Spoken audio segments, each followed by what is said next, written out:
குணத்தில் தீமையால் நிறைந்தவர்களுக்கு மிகப்பெரிய குருக்கள் கூட சாதாரணமாக தோன்றுகிறார்கள். யாருடைய இரத்தத்தில் பொறாமை, வெறுப்பு மற்றும் பேராசை நிறைந்தோடுகின்றனவோ, யாருடைய இதய துடிப்பு தீமையாலும் கண்கள் சந்தேகத்தாலும் கரைபடிந்து மூடப்பட்டிருக்கின்றனவோ, யார் கடுமையான உள்ளம் கொண்டவர்களோ, மகாத்மா என்ன, அந்த இறைவன் மகாதேவனே நேரில் தோன்றினாலும், அவர்கள் முன் அற்புதங்கள் மழையாக பொழிந்தாலும் அவர்கள் மீது எந்த விளைவையும் ஏற்படுத்தாது.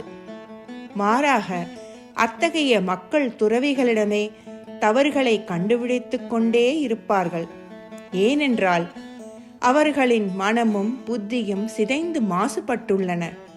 அவர்கள் துறவிகளுக்கு முன்பாக செல்லும் போது தலையசைப்பது போல் பாசாங்கு செய்து கவனமாக கேட்டு அவர்களின் போதனைகளை பின்பற்றுவது போல் செயல்படலாம்.